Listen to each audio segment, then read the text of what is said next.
Hey guys, Jim Saffold here.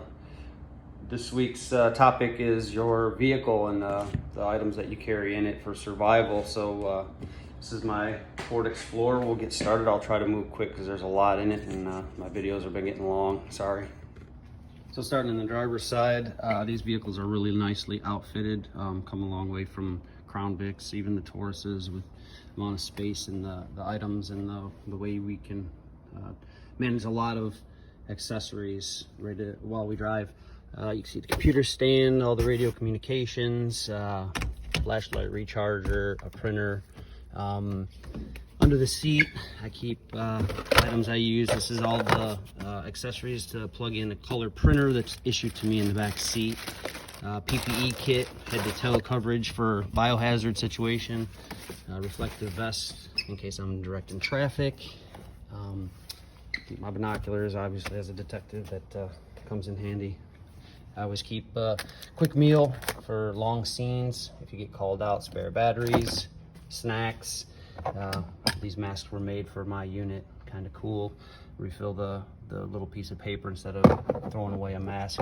Recycle it, come in handy the last 4 months, 3 months. Extra supplies for work.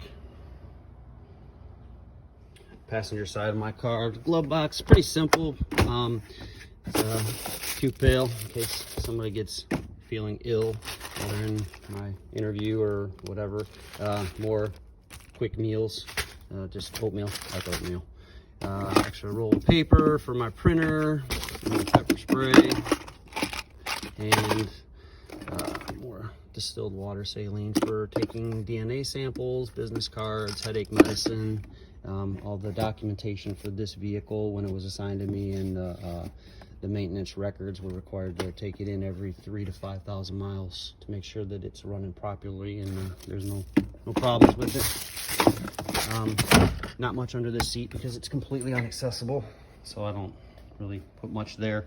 I use this big hook to hold my bag, so if we're driving quick or, God forbid, in a chase, this thing won't go flying off the floor, running into anything. I keep my vest and this medical kit. I believe Detective Margrander, or Deputy Sergeant Margrander, sorry Rob, did a piece on this one last week, all the contents, so I won't bore you with that again. It's nice and have it on a carabiner so that I can quickly release it and then I can hook it up. So this carabiner on my vest, and then it dangles. Also has a strap to tighten around my leg in case that gets annoying or out for a long period of time. And this is the color printer. Sorry for the focus. The color printer I was telling you about. All the electrical wires that plug it in. That's only for detective use. The piece on the vest has extra communications, less lethal weapons, flashlight, a must, and then compartments for extra things that find necessary. I also keep a full-size rain poncho and hand towel to dry off should you get stuck out in the rain, directing traffic or pursuit or who knows what. The bags that I carry, I'll pull them out and then give you a quick overview. There's quite a few of them, 1, 2, 3, 4, 5, and we'll go over what's in each real quick. So just you can see where those all came from. That's the behind the seat compartment. Keep them pretty well organized and nice and neat, and they're all quickly accessible. So in the bags, this first bag is going to be just spare uniforms in the sealable plastic bags, so that if my uniform gets wet or dirty and I need to change, I always have one. This bag is my duty bag.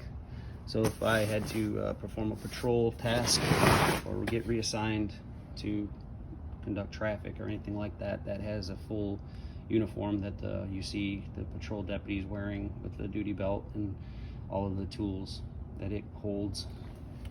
Of course, probably the most used thing is the booster cables. You see someone broken down or on the side of the road, or even fellow deputies occasionally have cars that give them problems. Booster cables always a must. My riot gear is just a helmet and a gas mask. I keep that in this bag, and at the top. Obviously right now, high priority times, keep that accessible for any riots or anything that gets out of hand. Fortunately, we haven't experienced that yet. This bag we went through, this is my detective bag. It holds all the things that I use, mostly backup for the main things that I go through on each scene. And then this last bag is my hurricane prep bag. We're required to have 3 days worth of supplies. Basically need to be able to survive for 3 days, and everything that I would need is inside of that bag, from clothing, food, medical needs for, you know, chapstick, headaches, or sunscreen, bug spray, some tools. You see the large knife, great supplies for survival anywhere.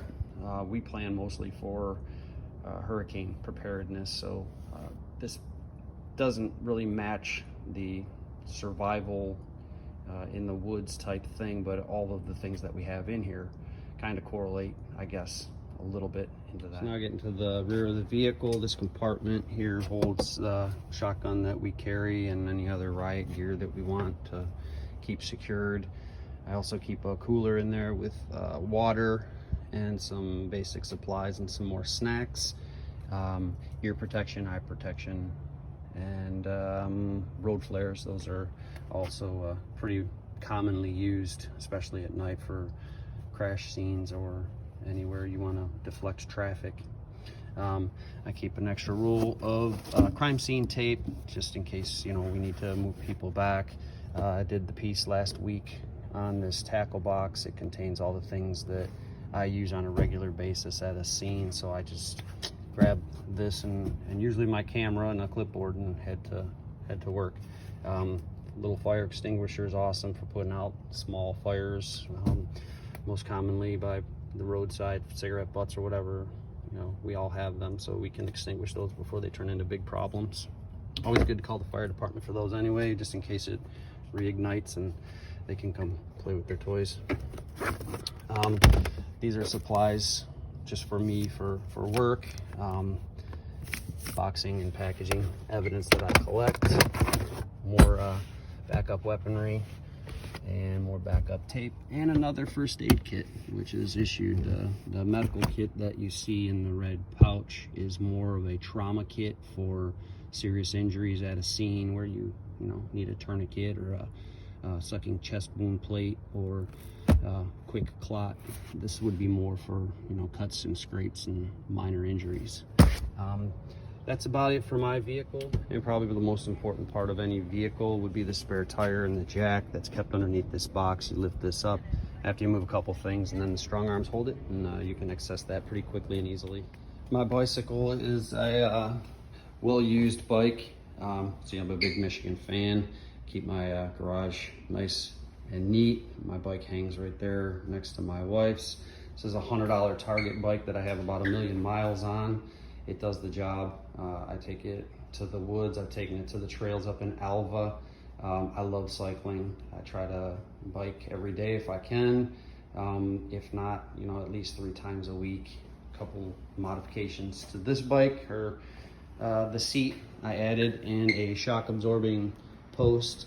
Makes it a little bit more comfortable of a ride when I'm out into the woods. An air pump, mirror, and these horns here for a more comfortable grip. But other than that, this is just your everyday $100 bike from Target, with also a water holder. You can see it's beat up a little bit, but it does the job. All right, guys, we'll talk to you next week.